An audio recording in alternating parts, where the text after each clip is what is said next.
Sunday, the Brock Badgers and Western Mustangs in a rematch of last year's championship game. I'm Stephen Stamp with Pat Gregoire, pleased to be bringing you this game on Lacrosse TV. And based on what we've seen from these teams in the past, it should be pretty good. 1-goal games in each direction. Last year in the championship, they went to overtime. I was just looking it up to a little refresher. 6 goals in the overtime last year. What a strange game it was. Western outscored Brock 6-3 in the first quarter. Brock got the only 2 goals of the second quarter. Then a 5-3 third quarter for Western, swinging back their way. And then Brock got 4 goals to 1 in the fourth quarter, including that huge Josh Harris goal, the long pole goal with 31 seconds to play, and then the overtime where it just went nuts. Yeah, it was a crazy, crazy, wild game, like you said. Very weird. A lot of swings and momentums, but when you get these two teams, there's high emotions. I said it yesterday, they definitely do not like each other, but they love playing in these big games. Western could establish a little bit of a dynasty here if they pick up their 3rd straight Baggataway Cup, their 4th straight trip to the Baggataway Cup, and the Brock Badgers looking for number 19, the last time they won, all the way back in 2009. And it had become old hat for them by then. I mean, they won in 86, 89 to 94. They won every year. Another string, 96 to 99, 2002 to 2007. So then they had the slight blip of 08. Then they go back and win it in 2009, and they just thought, yeah, we're back to winning. We'll keep going. Nothing since then. And it's not like they haven't been competitive. They've been good pretty much every year since then. They just haven't gotten over the hump. Today should be a dandy. Western, of course, 3 wins back in the early days. The very first Baggataway Cup championship in 85. Then they got one in 88, one in 2001, but then not until 2016. And we're going to have the first possession of this game, and the first chance to get on the scoreboard will go to Western. Nick Ferris starts with the ball and passes it straight into the stick of Latrell Harris. So the first chance will go to Brock. Oh, we have a procedure call. And it's actually going to be a penalty.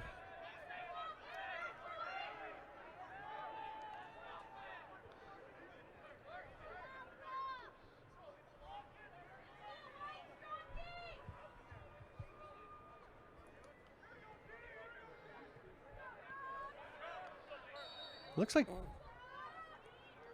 Still trying to figure out. Yeah, nobody has gone now. We'll see Blair Pachareva. I'm assuming so it's he's just the in-home.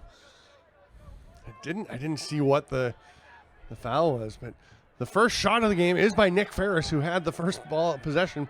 He misses, and they'll start over again. Michael Tekiwa will start behind the net. Josh Wood playing in net for Brock, as he has been throughout the tournament. Gave up just 4 goals in their opening game.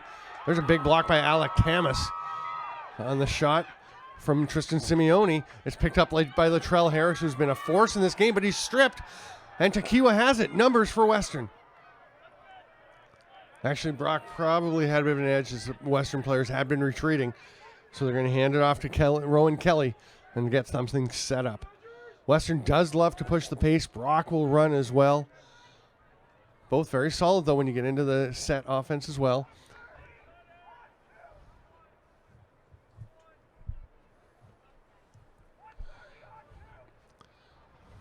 Tekiwa takes it back. We haven't been told it was a too many men call, so I think it was probably with Western getting possession, Brock was changing. There's a save by Wood on that rip by Cole Davis, who started so hot yesterday. I'm thinking because Western had the ball, Brock is starting to make their changes. Latrell Harris picks that ball off immediately. Somebody probably hesitated and double clutched, either coming off the field. Couple of big stops for Josh Wood. It's good to see his confidence get going, and we talk about how good Manny Najjar has been all season long, all career long, but Wood really picking up steam later in this season here. Ferris trying to work his way through, but Latrell Harris on him. A little bit of space for Tekiwa, and then he is absolutely hammered down. And then Tomas knocks the ball away from Davis. both these defenses so strong. I mean, there's a lot of offensive firepower in these teams, but I really think the defenses are the bellwethers or the calling cards of these two teams. Oh, absolutely. I think these are the two best defensive teams in all of Kufla lacrosse. Western plays a little more of a team defense, not one real true shining star on their unit, where you see a guy like Latrell Harris. Obviously he sticks out as that dominant LSM, but very many other great pieces on defense for Brock. Adam Kirchmeier, the multiple-time All-Canadian. Brock setting up in their first offensive set. That was Campbell Parker, number 50, that got the ball moving. He, of course, the hero yesterday, the one-handed goal with 5 seconds to go to beat Trent and bring Brock to the championship game, crushing Excalibur Hearts, but rising the Brock Tide. There's Connor Ham, takes a penalty from Pace. Tyrus Rahanic slips out from behind the net, gets stopped there by Hayden Nix. Rahanic jumping into a starting role with Davis Neal. We don't know exactly what the injury was, but he left the game yesterday. Yeah, and he's not playing today. He's not even dressed. So we will see a lot of four righties for Brock out there. And obviously not as critical as in box to have that balance. Mm-hmm. We have a loose ball push from behind, and Brock will retain possession. They had a pretty good ride on. Looks like they're going to try and force John Andrew Kitt out of bounds, but no need as the play was blown down first. Our crew chief today is Mike Drake. The referees Sean Grenier and Ryan Dutkus, and the CBO Neil McDonald, who, as the other refs say, may know the rule book better than anyone else in the world.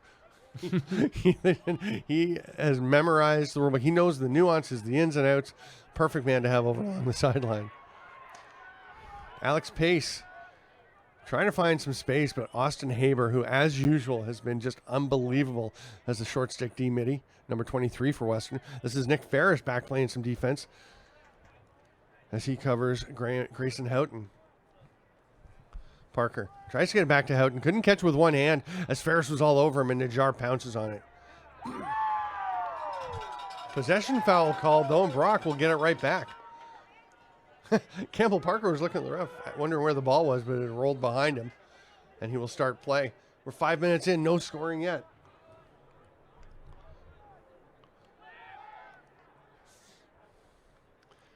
Pace sees Haber on top of him and will retreat to start things from the top. He's really going high. It's a bit of a run. Curtis Woodland cutting through the middle, but John Kitt all over him. There's a chance for Parker. Makes the pass out. Haber grabs it. Immediate ride by Pace, but great job passing it. Oh, but it's picked up by Woodland up at the shore by Grayson Houghton up at the top. He'll whip it in. There's Pace. Brock having a chance, but what a great job by Kitt. Looks like he's shaking up a little bit, his hand being favored, his right hand. But what a play. Ferris pushing the pace up the field. Cody Ward backing away, trying to open up some space. A little bit of a short hopper there on Michael Byrne. He corralled the ball. He's watched by Chris Wire. The All-Canadian honorable mention D midi for Brock.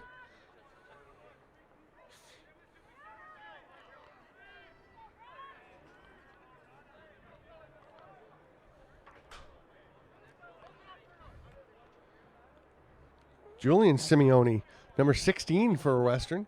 I don't think we've seen him this weekend. Interesting. He's out there in place of his brother Tristan for the moment.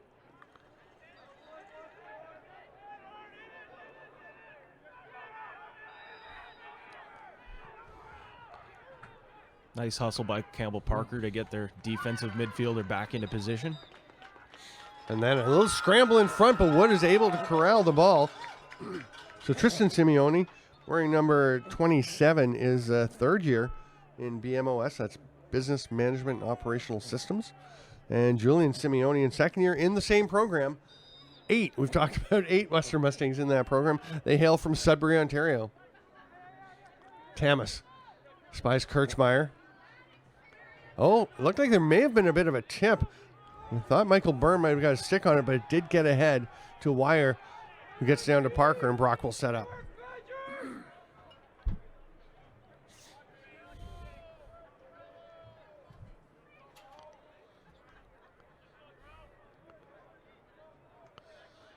taking a look around. We haven't seen a whole lot of Curtis Woodland yet. I don't see him standing waiting to come on the field, which seems surprising. I mean, he's their top scorer, 31 goals this year, and absolutely dominant yesterday. We'll have to keep an eye on that. Jordan Gillis running across the top with the ball, watched by Byrne.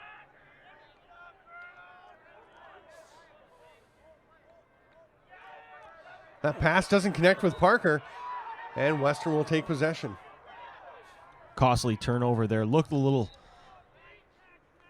like a careless pass, but it actually was, in fact, great defense by Mike Byrne to just lift that stick up right at the last second to send the pass awry. Yeah, perfect timing. Kit will run into the offensive zone. Rip one down to Cody Ward. And Western will take their time. Tristan Simeone's number 27 back out there. He's behind the crease, behind the net. But instead, Ward rolls it out to Ferris, who gets it to Rowan Kelly.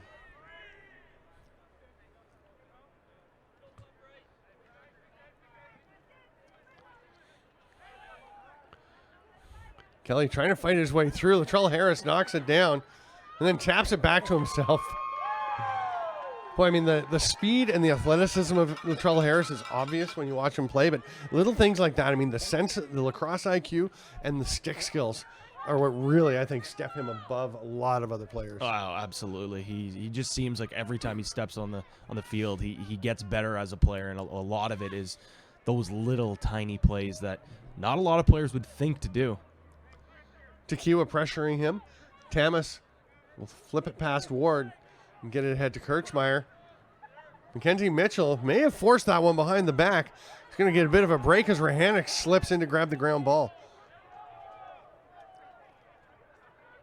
Now Curtis Woodland getting set to come on. Must have been just a bit of a change up that Brock was trying to throw at the Mustangs. And immediately A.J. Skirving right on Woodland, making sure that they get that long stick to one of the league's top scorers. Yeah, Skirving's done a great job for these guys coming in and spelling Keegan Crowley. Gives them admirable depth at the LSM position. There's a hard rip. Grayson Houghton can't quite find his spot. The Orangeville native majoring in business, a fourth-year student. Grayson Houghton actually leading the Badgers in playoff scoring right now with 9 points. There you go. That ball's rolling towards midfield. And we have a crease violation. Houghton was going to get possession back. Oh, that. Okay, play hadn't been blown in. A little surprised. I thought they might have called Houghton on something there for checking before play had been blown in. You can't really start cross-checking somebody or slashing down somebody's stick before the play starts. He took a chop at Nick Ferris. Costly drop there from Tristan Simeone. A great pass from Haber, who's been so good defensively, but he sneakily has some good offensive skills. Oh, what a play by Campbell Parker. My goodness. Fantastic. Rahanic kind of lost his footing a bit as he made the pass. You can see he's just getting up. So he throws the pass over low for Parker, who gets it. And man, he's magical this weekend. He's been unbelievable. The amount of goals and the way he's been scoring. We see him score there from his knees. He scored with one hand. He shoveled goals in. This is a guy that just finds any way to put the ball in the back of the net. What a play. I mean, that ball, he had to adjust to it. Kind of fell to his knees as he was catching it and somehow still was able to get it in the head of his stick and have the presence of mind to get up and make that play. Oof. Just kind of dove over a bit from his knees to reach around Najjar, who saw him fall, saw the ball loose momentarily, and pounced out. Sixth goal of the tournament for him as well. Big scrum. Faceoffs will be critical. Possession so important here in the field game. Rakosi, the All-Canadian for the third time, is going to get credit for a win here because Crowley got the ball. Goes to Ward. Oh, off the post. Actually, may have gone off of Wood. There's a penalty coming. Both flags go up. I think it's for the same call there. Wood will pick off that pass from Ward.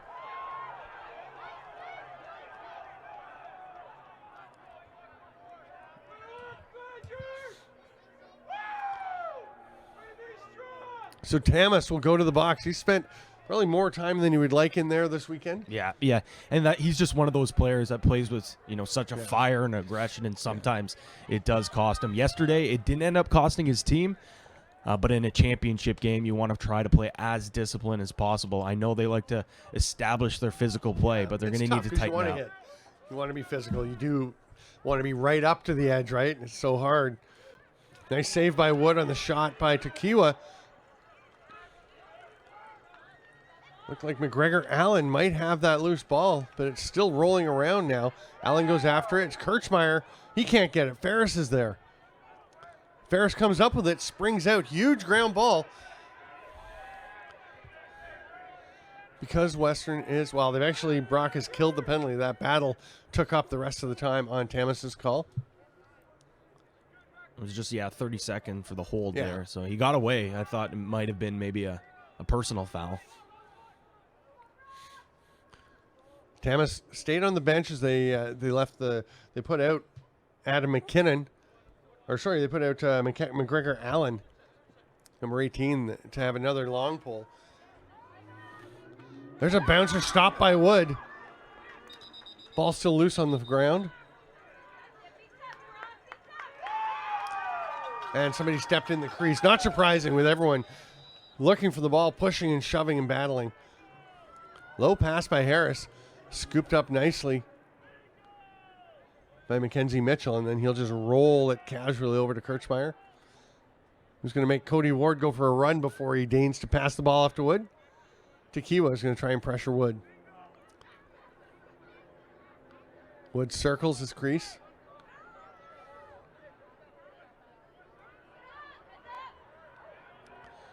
Oh, that could be a turnover. Moriyama was ready to shoot. Didn't quite get the ball off as Wood wasn't back to his net yet. Now Moriyama will head back into the defensive zone. No, he's going to stay up.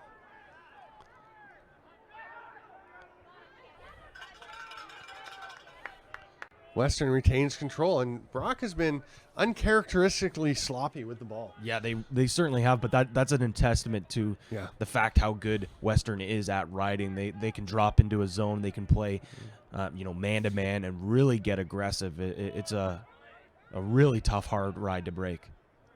Carnduff with the hard pass across, skips away from Simeone, and Alec Tamas is out on him. Simeone does a good job protecting the ball. On the run, looking to pass. May have forced it, but couldn't quite get it to Carnduff. No problem for them as Kit is there to pick it up, hands it back to Michael Byrne.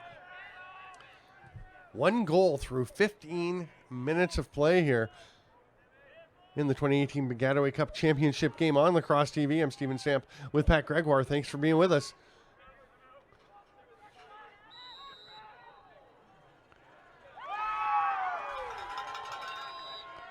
There's a foul, a possession foul against Western. So Brock will get it, but again, the pressure immediately, this time from Simeone. Cody Ward is always lurking in case you make a mistake or to try and force one. Nice little short pass ahead, but then Wire is stripped by Keegan Crowley. Ball is loose. Oh, what a play there. Connor Ham just keeping that from heading over the sideline. And Brock retains possession. Brock really struggling with this hard ride for Western. Little backhand attempt by Rahanek. And that was a shot. I mean, it wasn't much of a shot because he was falling and lost his balance, but it definitely was a shot. So Brock gets possession as Campbell Parker races after it.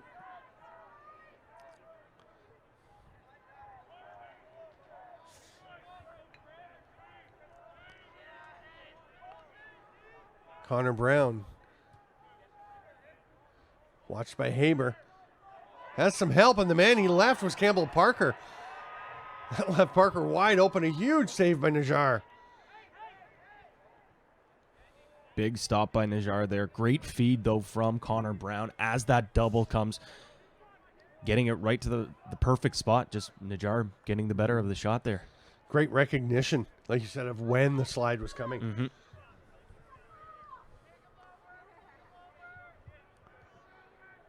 Patient clear by Western. No pressure from the Badgers. Lob ahead as Kit just ran up the left wing and accepts that pass in the open space. Now Harris is on top of Byrne. Takes a whack from Connor Ham.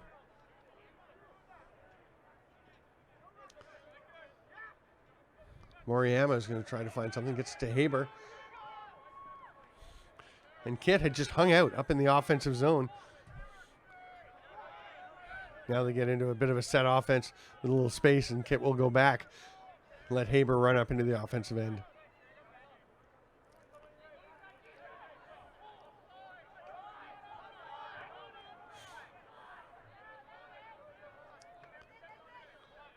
Rowan Kelly. He's drawing Mackenzie Mitchell way out high.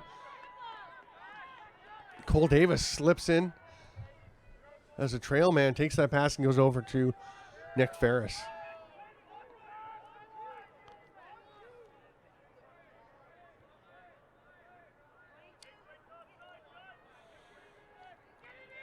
Stall warnings applied to Western. Tamas on Simeone. Cody Ward pops out. They're going to go to Davis. He moves it on to Ward.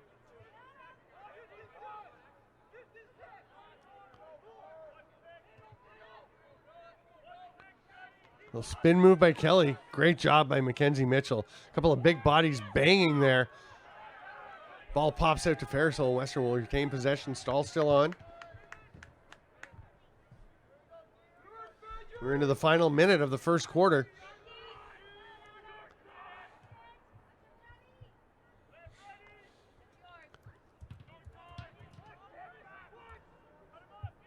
Ferris watched by Harris.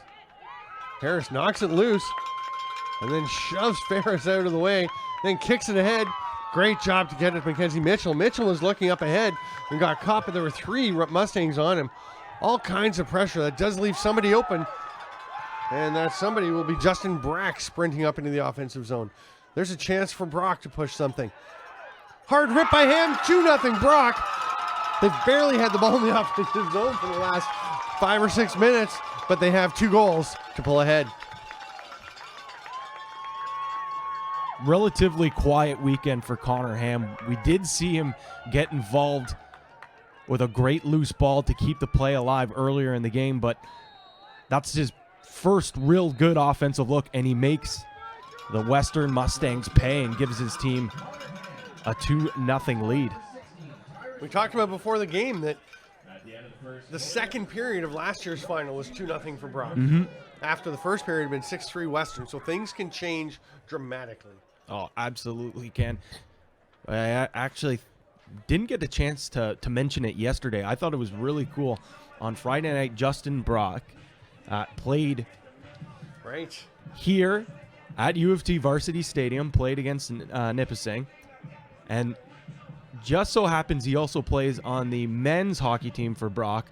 So what does he do? Walks over right next door, straps on his hockey gear, and plays for the Badgers men's hockey team against U of T. Pretty busy day for him. And by next door, in case anyone who's not familiar with the Varsity Center facility here, we are in the press box in the middle of this Varsity Center, looking out on the field. If you take the elevator down, if you go straight out, you go to the field. If you turn around and go the other way, you go to the track, to the arena. It's the same building. Yeah. He literally, from the change room, would have had 30 steps to take to get to the hockey change room. When we say next door, we literally mean next door. I thought that was really cool. And Justin Brack and also Connor Brown play for the men's hockey team. Connor Brown didn't play in the game against U of T, but it's pretty cool to see. You don't see too many dual sports athlete once you get to the collegiate level, but I know Brock was pleased to add Connor Brown last year and Justin Brock as well to this team, and they said, you know what, the Kufla season's pretty short, so you spend your time here, and then once that season's done, you're full time with the hockey team. Yeah. Just to remind you that this broadcast is the copyrighted property of the Canadian University Field Lacrosse Association and Lacrosse TV. It may not be rebroadcast in whole or in part without written permission from the appropriate parties. So get in touch if you'd like to use anything. Please do share, though. We're trying to get some goal clips out on social media, so Love to see that heading out and promoting the game, growing the game of lacrosse.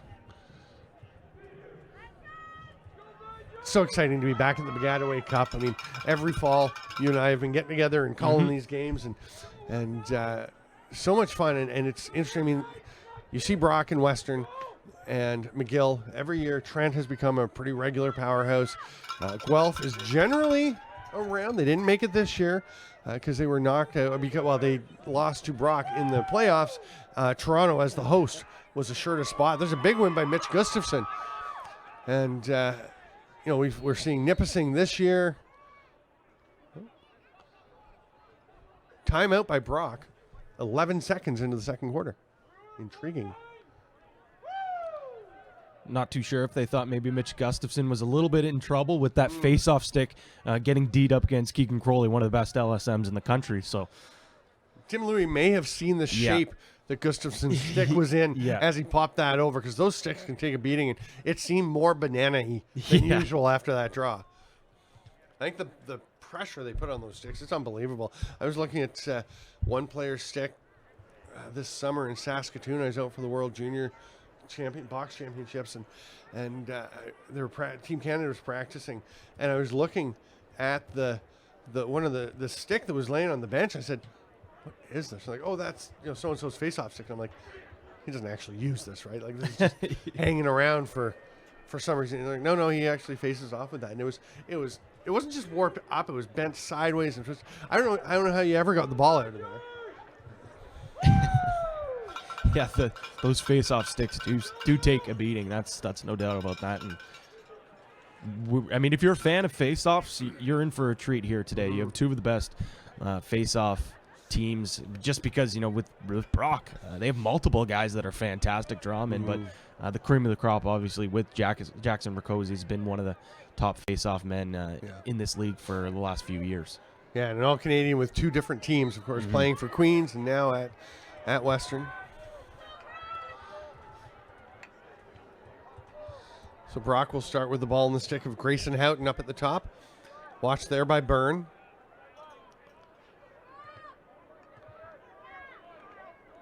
Interesting yesterday watching Michael Byrne play against his brother.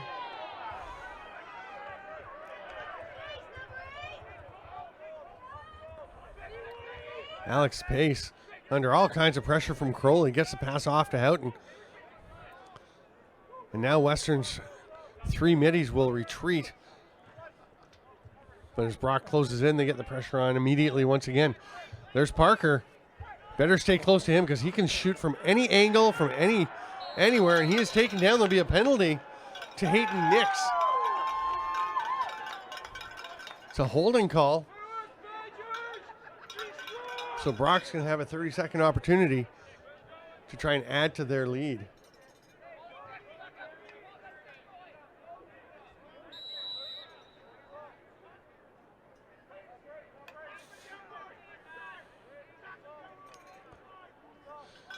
Curtis Woodland taking the pass.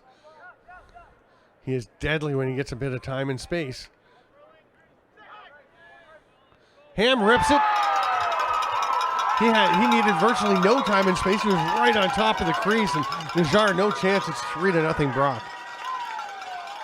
This Brock man-up offense is incredible. So many different looks. You see, they've run the wheel before. They've just run that little rotation with the attackman there as Connor Ham gets open. But they have not only different looks, but they have so many different weapons. I mean, you got to keep your eye on Curtis Woodland with that outside shot from the top. They have their skilled attackmen as well. So it just gives the defense such a hard time to try to combat that offense. Oh, Gustafson, great face-off win. He reached out to grab it and made a nice pass. I tell you, the sticks can be warped because they get used to it. Absolutely. They can make that pass. Oh, that pass just skips over the stick of Chris Wire. And then is grabbed and flung ahead. Great play by Moriyama. The fifth-year BMOS student from Toronto, Moriyama, making a terrific veteran play there. Here's Cody Ward, speaking of veterans, Gets it across. Oh, a hard shot by Simeone. He drops his head. He can't believe he missed that one. Yeah, that was a glorious scoring opportunity for Simeone. Just sails it above the net. Ward finding Simeone with a beautiful skip pass. Cody Ward, the all-time leading scorer for Western. Just set that mark recently. And he's been really something. He actually scored less this year. I mean, he had 52 goals one year. Yeah. Unbelievable, but just a bit of a different approach they've taken this year, I think. He's so dangerous, though. Low to high that Wood swallows up. Lobs it off to Kirchmeier. He's got Wire ahead. Harris is running. We know he can shoot if he gets it, or he can open up some space. Shot by Wire. That one's going to go wide. Rahanic and Parker both behind the net to get the ball back for Brock. You mentioned that Ward's numbers were down a little bit this year. I think a lot has to do with Reed Reinhold not being at the midfield position, finding him on the crease as we saw him do so much last year. Yeah. And the other factor, and I actually looked at the numbers earlier, and I believe I mentioned it in the story on the Kufla site about when he set the mark. The one other factor to keep in mind is the season has been 12 games, and this year it's 10. Yep. So his 50 points is five per game still. It's not like he's not scoring. Yeah. Oh, no doubt about that.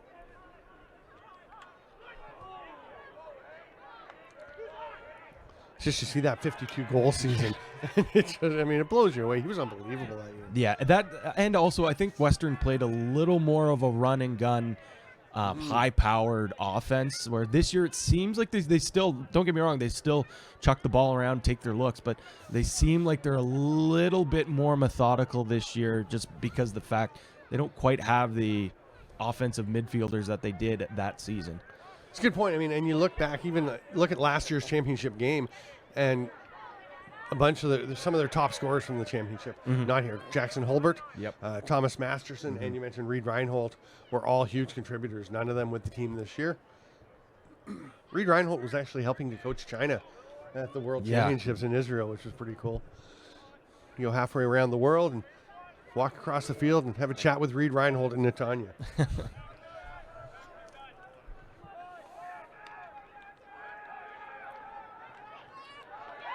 Great defensive play by Mackenzie Mitchell, separating the ball from Michael Byrne.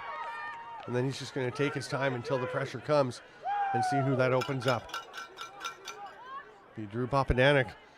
Papadanic on the near side. They move it ahead to Kirchmeier and on to Gillis, to Ham, to Rahanic. Thought about going to Parker, but he's going to reverse. And Curtis Woodland will take the 5-hopper from one side of the field to the other. Brock doing a much better job against that tough ride of the Mustangs. They're realizing now, get the ball away from the traffic, slow things down. You don't have to rush things. And you can see that the Poles are now recognizing, just keep your head up, look for the open space, go to there. And I mean, it's not like they're not familiar with it. They play Western twice a season. They see it. It's just, here's Crowley trying to get on Woodland. Woodland going for a drive. Moriyama on him.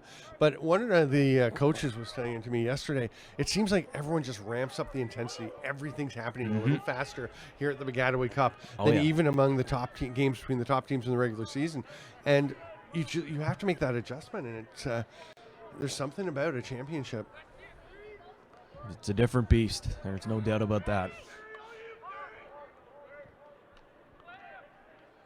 There's a chance down low for Parker. Couldn't get to the net. Stall warning on Brock. Parker looks for the cutter. Pace gets it. The shot saved by Manny Najjar. That's a big save. Western needs to get back into this. They've actually, I mean, we are 27 minutes into the game. They've probably controlled 18 or 19 minutes of the play, and yet they find themselves down 3-0 as Brock capitalizing on most of their good scoring opportunities. Brock just looking more and more comfortable and confident, as you mentioned. There's a big save by Najjar on Ham.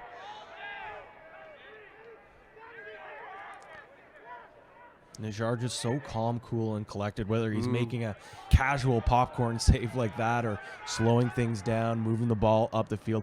We talked about how good their defense is, but when they do falter, you have that strong back line of defense of Manny Najjar.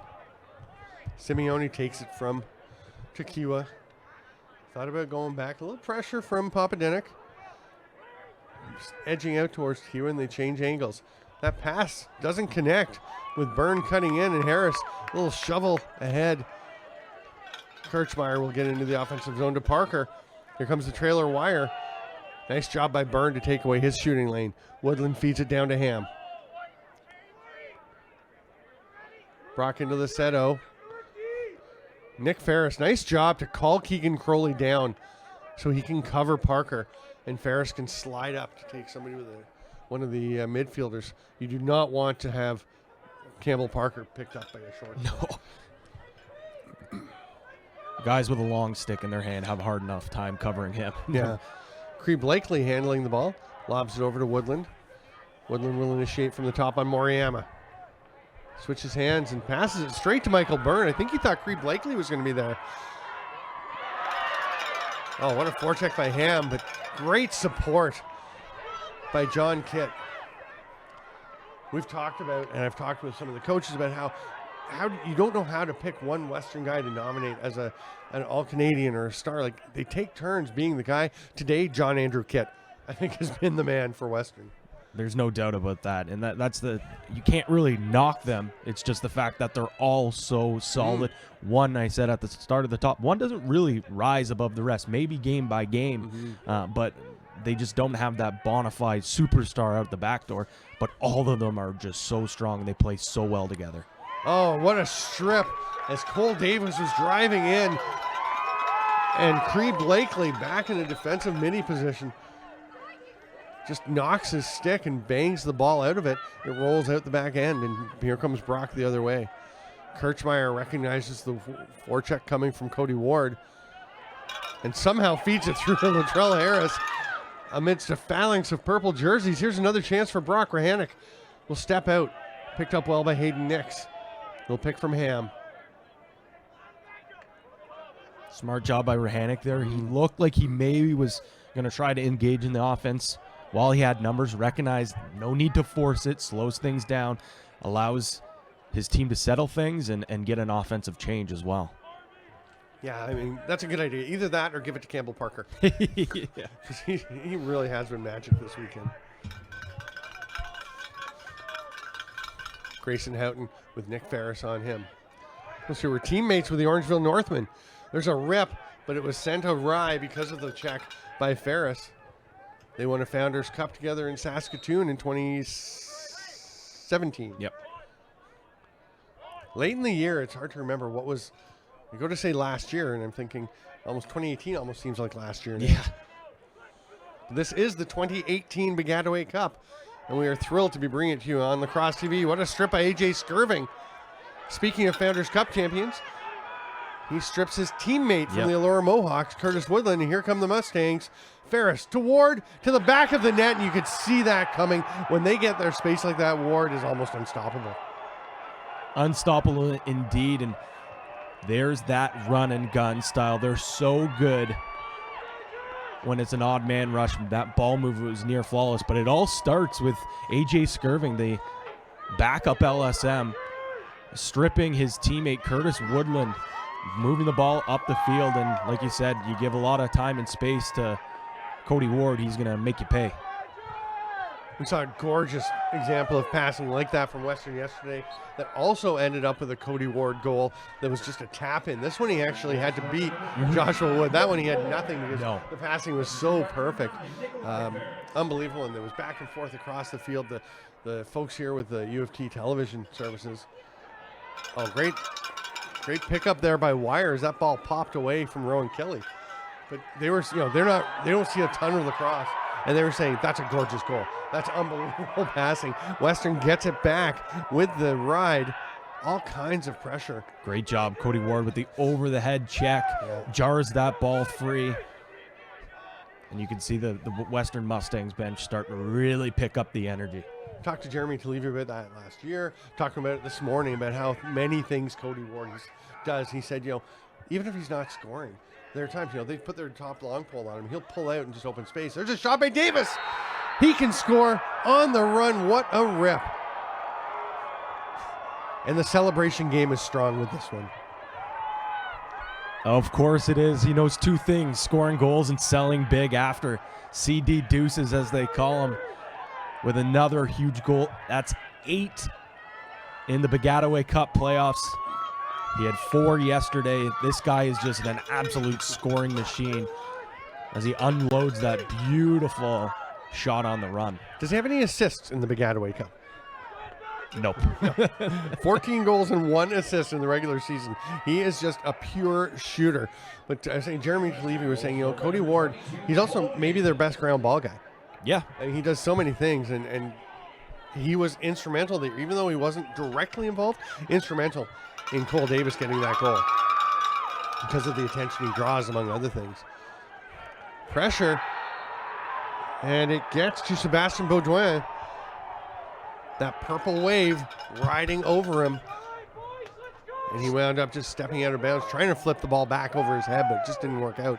And the Mustangs get the ball and a chance to tie this game up. Skirving with another caused turnover. Can you imagine being able to have a guy like Skirving and Crowley as your LSMs? Right. Talk about depth. Yeah, I mean, you can be comfortable, I think, putting either of them back on close defense if you need to. Not that you ever need to with Moriam and Nix and John Andrew Kitt back there. That pass gets away from Michael Byrne, but great hustle by Rowan Kelly to track it down. Sorry, William Carndiff. Carndiff's going to go for a long trot right back behind the net. Chris Wire trying to force him wide. Simeone cut and had a chance, but the ball just popped out of his stick. Wire snags it. All kinds of pressure from Simeone. Oh, nice play by Papadinic. Looked over at Tamas, but made the short pass, and Wire's able to get it ahead to Mackenzie Mitchell. And that's what you talked about, Brock, realizing they have some time. When the ride is coming, somebody's going to be open. Take that extra beat and find the open man. Simeone, another drop for him. He looks like he's fighting the ball a little bit. Very unusual for him. He's one of their top scorers. We also saw him miss the net on an open look. But good to see him really riding hard after. Instead of hanging his head down low, he tried to work harder to get that ball back. Yeah, first thing to do if you turn the ball over is try and get it back. Get working. Here's Jordan Gillis, watched by Byrne. Over to Connor Brown. We haven't seen too much of Connor Brown, but he has a knack for making things happen in a hurry when he sees an opening. He's going to try and drive underneath, but Austin Haber turns him aside. Back up to Gillis. Byrne staying with him.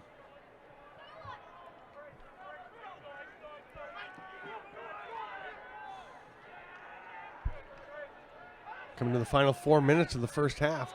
3-2 Brock leads. They had a 3-0 lead. They'd love to avoid having Western come all the way back. Some large but isolated flakes of snow, and now a few more starting to drift down.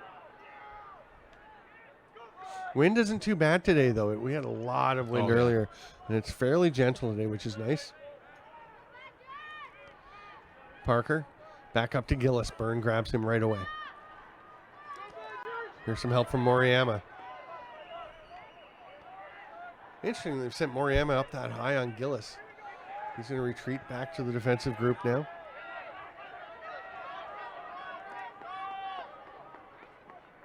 Rahanic, watched by Byrne. Multiple changes of direction. Out to Brown. Haber gets out on him. Oh, what a feed! Off the post, far side. The rip by Cree Blakely ricochets out to the 43-yard line. Great feed from Brown. Brown barely any space from Haber. Haber playing perfect defense, but just Brown with enough separation to find the open man. But that one just rung right off the bar. It's that creativity. You don't need the ideal passing situation to get the ball through. There's a great pass, and Jordan Gillis can't believe he missed that one as Rahanic, little lever pass, set that one up. Timeout.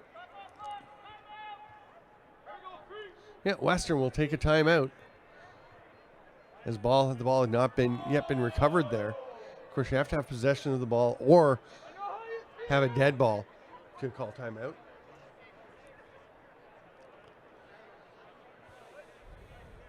So it is November the 11th, as we mentioned earlier, and just want to say we pass on our thanks to all who have served and continue to serve our country. And I was driving in this morning, coming up to Queen's Park, and the cannon went off that they fire off, and it scared the heck out of me. I was on the phone, I squealed. I just couldn't believe it. And another one, and it scared me, and it kind of shook me a little bit when the cannon went. And I was thinking about it after, like, can you imagine? I can't even imagine what it must have been like to have those all around you in the trenches or on the front lines, and so much more happening.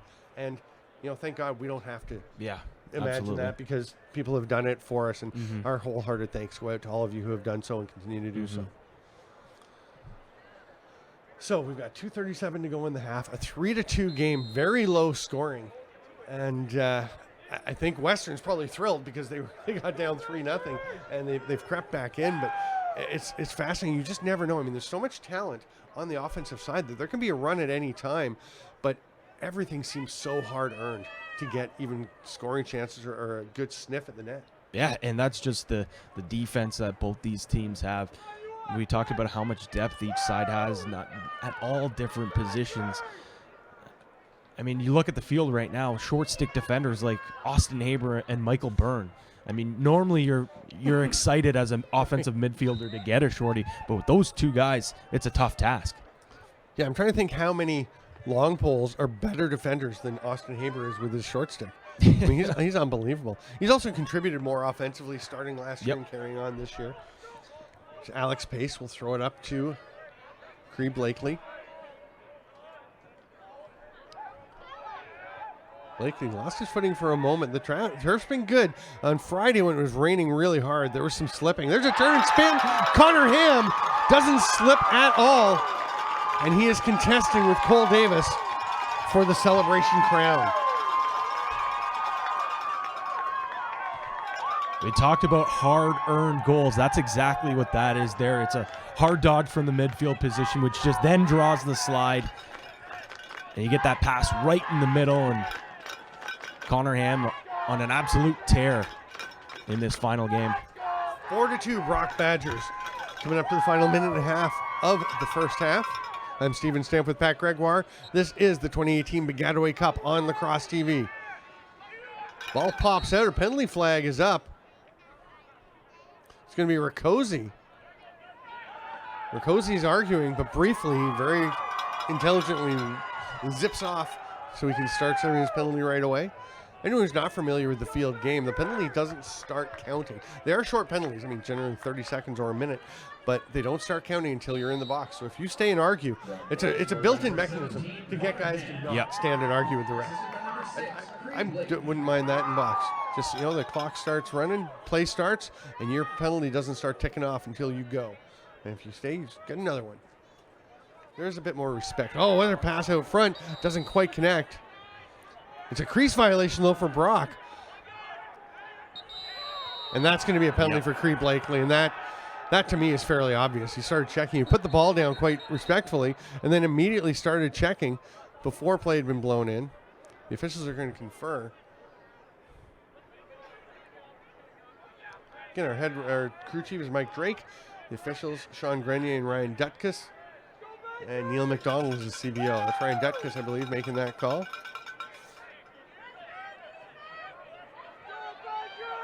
You can see Blakely is pantomiming. I put the ball down. You also checked the guy as he was about to pick it up. I mean, he's not wrong. He did put the ball down. 100%. But so a chance for the Mustangs to come back. Draw within one. Now we are 5-on-5, but Rakosi's penalty will release first. Not sure how much, because there's only 17 seconds left in the half. Western may just hang on to the ball. If Rakosi's penalty ends with just a few seconds left, they'll probably hang on, because then they would start with possession. Now it's released. We'll see. They've got 5 seconds if they want to try a shot.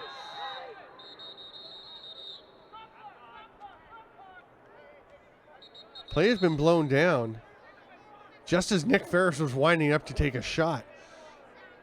Jeremy Talevi, the head coach of Western, is talking to the officials. And they're going to go. The refs are going to the timing tent. There's 1 second showing on the stadium scoreboard. I would think they would add about 4 seconds to that, 3 seconds maybe, because it ran for a bit after play was blown down. So if play is going to commence again and Western's going to go, then they'd have to add a bit. Cody Ward going to ask what the story is. That's why it's so key to have those CBO officials in these big games. Yeah. And like you said, Neil McDonald there, you can see. Still discussing. And we talked yesterday a bit about how the Brock Badgers coaching staff has a bunch of guys who used to go to the school and play there, and they come back and guys are so passionate about it. And I got an email from Daniel Strickland, one of the Western assistant coaches, pointing out, hey, same thing with the Mustangs. They've got, Jeremy Talevy has been there. It's his 19th season. Chris Standish graduated from Western in 2002, won a Baggataway Cup with them in 2001. He's been coaching with them since 2014. Colin Holbrough's been there for 14. But Scott Watson was an All-Canadian midfielder for the Mustangs, and Daniel Strickland was a 2-time All-Canadian defender, and they've all been coaching with that team for a while. Carl Toulouse also has been the manager for Western since 2006. Oh, wow. A lot of time. Great guy. Anything you need. Yeah. He's the guy you want for to ask. sure. Very helpful, very friendly. So I just want to give a shout out to them. And, of course, the Brock staff of Tim Louie, Matt Atwood, Justin Pitchell, Jordan Sharon, Nico Baudouin, and Brady Lawrence. And they are going to award a timeout to Western, I believe, because they've put 4 seconds back on the clock. Or are they? Keegan Crowley's taking his helmet off. I think he's just trying to get cooled off a little bit. Yeah, he does that all the time. He does do that. Yeah. That's true. So the team split into their offensive and defensive groups, huddle around their coaches. We will take a break at the halftime. It's 10 minutes between halves, and then we will return with the final 40 minutes or more of the 2018 Baggataway Cup Championship. And we've already had a couple of overtime. We've had an overtime game this weekend, yesterday for Brock, and obviously overtime in the championship last year. Now, you wonder, we've talked about it, is there an advantage or disadvantage to playing on the Friday night? The tiebreaker went to Western by about 6/1000ths of a point to get first for the regular season. They just played the one game yesterday. Brock had to play Friday and Saturday. I don't know if it really makes much difference, but we're going to get going here with the final 4 seconds. You can address that when we go to the break if you would like. Nick Ferris will start with the ball. Latrell Harris is on him, which is a much less advantageous position than he was in when play was originally blown down. He'll pass it through. Behind the back attempt by Ward. He couldn't get it on. Creative effort. Couldn't quite make it connect. And the score is 4-2 for the Brock Badgers over the Western Mustangs at halftime. A very strong half from both teams. Strong defensive battle.